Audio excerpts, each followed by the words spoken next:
Excuse me sir,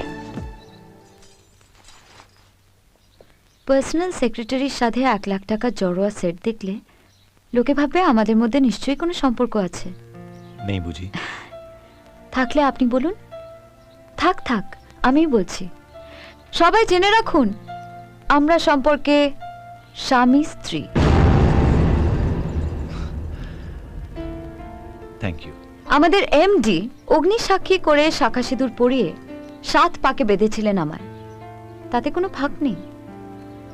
1 minute sir, এখন তো লোকের মনে প্রশ্ন আসতেই পারে, আমি যদি আপনার স্ত্রী হই তাহলে আমি আপনার সঙ্গে না থেকে বাপের বাড়িতে থাকি কেন? এটা আপনি বলুন।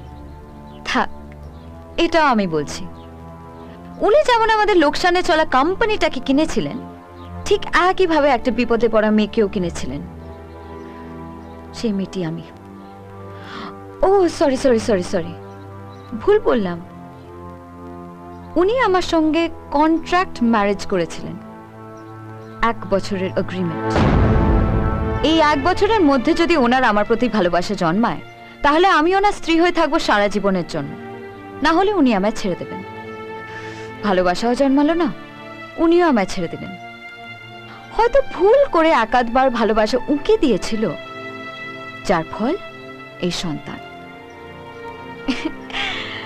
আনন্দের সংবাদ, আজকাল ওনার আমার প্রতি ভালোবাসা আবার জেগে উঠেছে।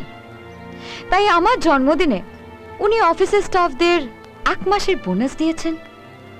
আমি অন্তঃসত্ত্বা বলে অফিসে যাওয়ার জন্য একটা এসি বাস দিয়েছেন। আর আজ এসে 1 লাখ টাকার উপহার দিয়েছেন। পল্লবী, রাহুল যাই করুক তোমার জন্য করেছে, তোমাকে ভালোবেসে করেছে। মাফ করবেন, আমি আপনার ছেলেকে ভালোবাসি না। তাহলে নিমন্ত্রণ করে ডেকে এনেছিলি কেন? সবার সামনে এদের অপমান করার জন্য? না, আমার পেটের বাচ্চার জন্যে। আমার শাখাসিতে দেখে কেউ জিজ্ঞেস করবেন আমার স্বামীকে, কিন্তু কাল আবার বাচ্চাকে তো জিজ্ঞেস করতেই পারে তোর বাবাকে। যাতে সবাইকার সত্যিটা জানা থাকে, এই জন্যই আপনাদের ডেকেছি। আপনারা এসছেন, আমি কৃতজ্ঞ। এবার যেতে পারেন। পল্লবী, যাকে তুমি পৃথিবীতে নিয়ে আসছো সে রাহুলেরও সন্তান।